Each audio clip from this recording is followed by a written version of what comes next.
பெற்றோர்களுக்கும் அவங்க பசங்களுக்கும் உள்ள அந்த டயலாக், இந்த விஷயம் வரைச்சு ஒரு கல்யாணம் பண்ணணும் ஒரு விஷயம் வரைச்சு அவங்களோட அந்த உரையாடல் இப்ப நிறைய மாறி இருக்குன்னு நினைக்கிறீங்களா? பயப்படுறாங்கன்னு நினைக்கிறீங்களா? டஃப்பாக இருக்கு. அதான் சொல்கிறேனே, ம்.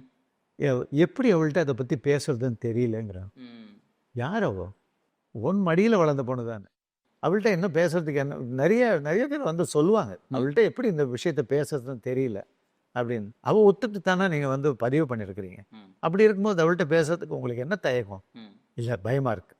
இந்த பயங்கிற உணர்ச்சியை பெற்றோருக்கு எப்படி, உங்களுக்கு என்ன ரைட்ஸ் இருக்குது கொடுக்கறதுக்கு நான் கேட்குறேன். நான் கேட்குறதே வந்து இளைஞர்கள்ட்ட கேட்குற கேள்வி, இதுக்கு உங்களுக்கு ரைட்ஸ் கிடையாதுன்னு சொல்கிறேன்.